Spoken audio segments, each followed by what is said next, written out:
everybody for coming. We have a few opening comments and then questions. Dog walk this week through 9:45. Here shortly, we're also going to announce the winners of the Joel Eaves Award, which goes annually to the male and female student athlete with the highest GPA, that's the senior. I seem to remember in 1998 there was a senior football player that won that award. Stitchell.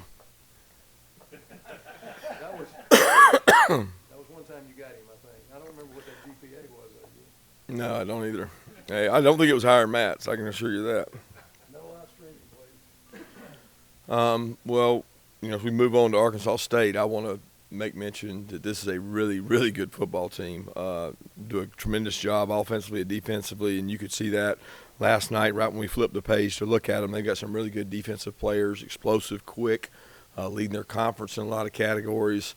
I got a lot of respect for their quarterback. They've got the best wideouts and skill guys we probably faced when it comes to combination of 3 or 4 really good receivers, experienced group up front, a lot of returning guys. They've had a couple transfers that are really good players. So when you watch them, they jump off the tape at you and explosive offensively, defensively, and special teams. So, Blake's done a tremendous job with this team, this program. We know what he's had to go through and got a lot of respect for him and what he's been through and how he's pushed through it. So a lot of respect for this team, and it's a really, really good opponent. With us kicking off at 12 o'clock, we got to get our minds right and get ready to play.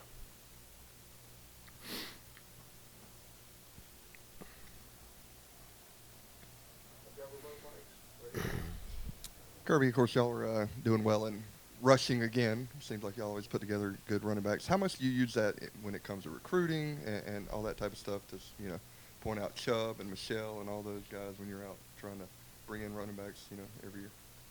I mean, it helps. I think the product of NFL players and the running backs that we have has helped us recruit. The number one thing guys look for is, will I get an opportunity? Will I grow and develop? Will they teach me a skill set that will allow me to play in the NFL, which is more than just carrying the ball, because backs in the NFL nowadays are doing less and less of that. They don't carry the ball much. They catch it, and they play on special teams. And it's not as much of a downhill run league as much as it is a outside zone, stretch, perimeter pass, play action, matchup, and special teams. And that's what we ask our backs to do. So we try to sell, number one, you're going to get a great education. Number two, you're going to get an opportunity to carry the ball. You're going to have fresh tires when you come out because you're going to play with other good players. You got one of the best offensive line recruiters and coaches in the country. So it's a good combination sell, but it's more than just yards. It's a lot more about how I'm going to grow as a player and develop in a pro-style system. Kirby, I don't think we had a chance to ask after the game. Isaiah Wilson, is there any timetable on him right now? Yeah, no timetable. Not sure when. He's out of the boot. He's able to put some pressure on it.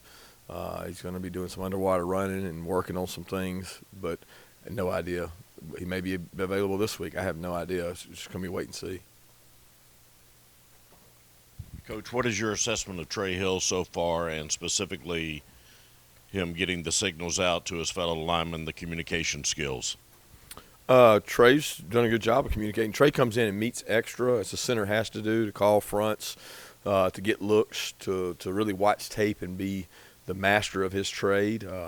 Jake does some of that too, so Jake helps with him. I mean, it helps having a guy that's got a lot of experience and as bright as Jake is with it. But pleased with Trey. I think Trey can really focus on giving 6 seconds of strain is what I call it. He's got to strain longer and harder in order to improve. I mean, he's playing well, but he can play better. And that's what we're trying to get out of Trey is his best self. And how does he get his best self? He's got to strain a little harder. Couple more players, Kirby. DJ Daniel, I don't think he was out there the other day. And also, how close is Julian Rochester able to, as far as him getting back on the field on a regular basis? Julian's cleared. Julian's clear completely. Julian's healthy. I mean, he's practicing, doing everything. I mean, he's got to go out and earn playing time. He's got to go out and out-compete guys and work. And I don't know that he's 100% confident in himself right now, but he's coming off an ACL. It'd be like Zeus. It'd be like all those other guys that come off of those. And you're in the trenches.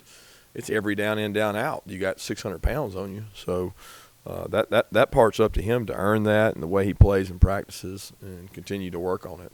And then there's DJ. DJ's dealing with a little bit of a hamstring. It was bothering him some the other day, so we ended up holding him out. You said that the things that impressed you most with George and Zamir were the blocks they made, picking up blitzes and things like that. How hard is it convincing freshmen that those are the types of things they have to do to earn more playing time? Oh, it's not hard. That's just reality. I mean, you don't sell them. You just turn on the tape, and they realize that if I don't play, then that's probably why I'm not playing. So once they understand that they can contribute on special teams and they can protect the quarterback, then they get more opportunities.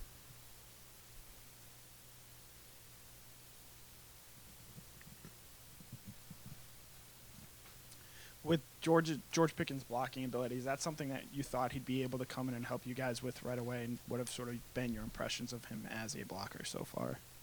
Oh, he has a long way to go as a blocker. He had a good block the other day, but he's not our best blocker. I mean, he does a lot of other things well. What I've enjoyed is his willingness to block and to grow as a blocker. He's out of control on a lot of blocks. He thinks every block he's going to be able to go knock them out, and he's got to learn that they see him coming. He's not invisible, so he has to do a good job position block and fit up, sustain blocks, and not go for the big hit all the time. But his willingness to do it is what's allowed him to play to this point, because when he's willing to do it and he knows who to block, he's pretty good. I know you said the O-line matchup against Murray State was obviously a little bit overmatched this past weekend, but with that being said, what did Nolan Smith do that made him so successful, and what does he still have to do against better competition? Nolan's smart. Nolan listens. So when you give Nolan a plan and say, this is the way I want you to rush on this defense, or this is the way I want you to rush on this particular tackle, he does it. He applies what he learns. And he plays with just maximum effort. I mean, he just is like a wild man, hair on fire. I'm never over. And a lot of football is effort. It's not, you can take 10 5-stars and 10 3-stars, and you go out there and put one other guy on the team to make 11, and the team that plays hardest usually finds a way to win the game. And that's what Nolan does, man. He plays hard. And that makes football important to him. It allows us to play him in a lot of situational football. He's got to continue to do that because he's going to get matched up on better and better, just like this week. He's going to play better tackles than he played last week. So he's got to use his skill set, he's got to use his trade, and he's got to understand how the defense is engineered to make it work. Kirby, you said you wanted to watch film to assess Stetson's play. What did you see, and what are some of the areas that you're looking for growth from him? Obviously, he's just getting going in terms of PT. Yeah, he's going to grow as a player. He continues to grow in practice. I'm looking for him to improve in all facets. I mean, his accuracy, his timing, his confidence, his points, his decision-making, a lot of things in the game. He did some good things, but he did some things that he doesn't typically do in practice, and you really can't point to why.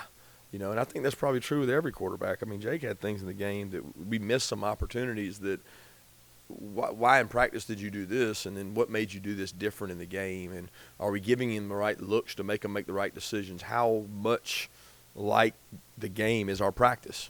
And I always call it a batting average. The higher you get your practice reps to just like the game, or maybe what they're doing defensively, the more accurate I think your players are going to play in the game. So we got to continue to improve that. Stetson's got to continue to improve his decision-making. What do I do when I get flushed out of the pocket? Mic points, a lot of different things. But he's willing to work on it, and he's committed to that. I love the way Stetson competes in practice and the way he's growing as a player. Coach, you spoke about the everything that Blake Anderson had gone through with the passing of his wife and all those off-the-field situations. What were your thoughts as you heard that news, and are you able to understand the balance of a football coach between coaching and off-field life, family?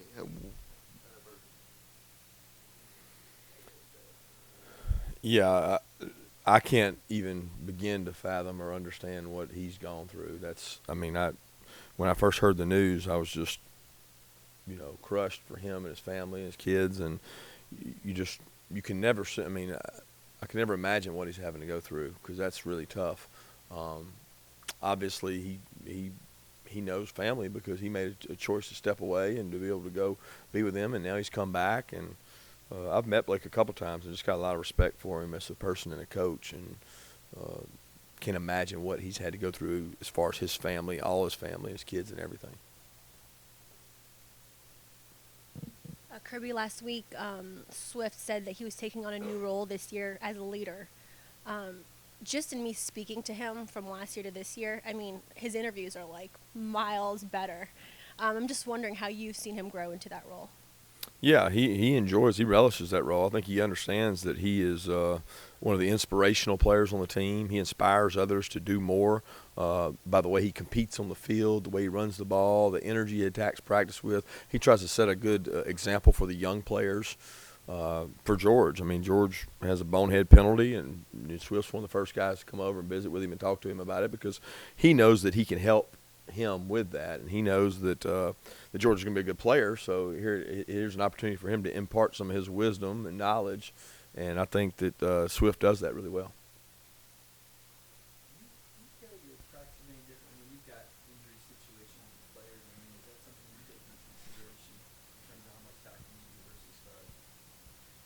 No, we don't do a lot of tackling.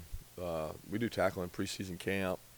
We don't tackle live and a lot during the season. We don't have many opportunities. I mean, as a matter of fact, in 3-4 years, I don't think we've done any. So there's not a lot. It doesn't have anything to do with injuries. It just we don't do a lot of tackling. Coach, in a game like Murray State, you got to see your depth on display, and in a perfect world for most of the game, what are your takeaways from seeing more of the depth chart this past Saturday? That we got some young players that need to grow. They need more experience. They probably need to value practice and understand that the reps they get in practice carry over to the game. And sometimes when you get in the game and think you're ready to play, maybe you find out you're not. And you got to go back to the drawing board and you got to look yourself in the mirror and say, what do I got to get better at? So I'm ready the next time my number gets called. And we've got guys that they've got to do that. Kirby, is it hard to keep the guys sort of focused when you're in a stretch of games like this, where you're a big favorite 3 straight weeks, and obviously have a big game coming up in 2 weeks or less than 2 weeks? And have you been happy? Is there any little tricks you use, or have you been happy with the focus the team has shown through this stretch? We just don't look past today. I mean, that's the thing, is if you're focused on today and getting better at us, and I think when these guys turn on the tape like we did last night, we don't ever lie to our players. We just say, hey, this is what it is, and here it is for you to see. You be the judge.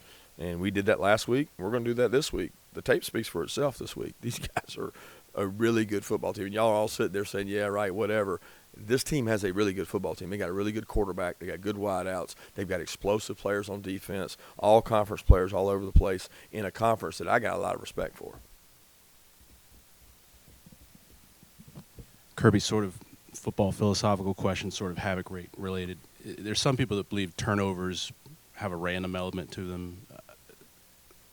Have you all done research? Have you looked in the numbers and see how much you think it correlates to winning? Turnovers correlate to winning?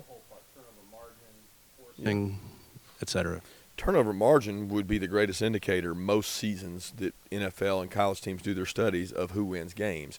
That's not always the case, but it's more times than not. There have been years that explosive plays have been a greater indicator of who wins games over turnovers. And to have explosive plays, sometimes you take more risk, which in turn creates more turnovers. I do think havoc rate leads to turnovers. When you have havoc, you have more opportunities at turnovers. You look at what happens. A lot of turnovers are tackles for a loss. A lot of turnovers are sacks. So if you're having havoc tip balls, they have a higher percentage of getting intercepted. So when you start looking at havoc rate going up, turnover rate goes up. Therefore, in turn, you feel like you have a better opportunity to win statistically. But it's just not 100%, just like nothing is. Follow up to Mike's question on tackling. There's been such a focus on avoiding contact and preserving the bodies of the athletes. Do you think the skill of tackling has been suffering lately? You know, I don't know. I mean, I think tackling's always been a tough art to conquer. I mean, if it was perfect, everybody would do it, and everybody's looking for a better way. You look for a safer way, and at the end of the day, football's a contact sport. It's a tough sport, and you want to be a good tackler, you got to practice tackling. Every coach is trying to create moving dummies, donuts, things that are moving, because it's only realistic when you're hitting something moving. But best way to tackle is to practice the art of tackling against people. We don't tend to tackle to the ground a lot, but we do a ton of what we call thud, which is essentially putting yourself in a position to make a tackle without tackling. And a lot of times, and Mel Tucker used to say it all the time, it's harder to thud than it is to tackle, because tackling, you get the opportunity to go to the ground. Thud, you got to try to stay up. So we coach thud, and we try to do a good job. Sometimes it probably hurts us in a game because a guy thuds and doesn't tackle. But those habits have got to be broken, and every team in America could tell you today they need to be a better tackling team. Any strategies you're implementing in practice, and like how do you go about trying to reduce those from Saturday's game? Were you concerned at all from watching the tape on those turnovers? I'm always concerned about turnovers. I mean, turnovers are part of our game, and you don't ever not concern yourself with turnovers. We do a bunch of turnover circuits with guys on each other, and we created 2 and we gave away 2, so we came out net even. The 2 we gave away, I think both of them are preventable, and a lot of turnovers are not. Zamir's was probably tough the week before it with a turnover, but it was a fumble, and sometimes those things happen when guys make great plays. Look at Mark Webb's. I mean, Mark Webb put his hat right on the ball and exploded the ball out, very similar to what happened to Wolf. So they're part of the game. How do you prevent them? You emphasize it.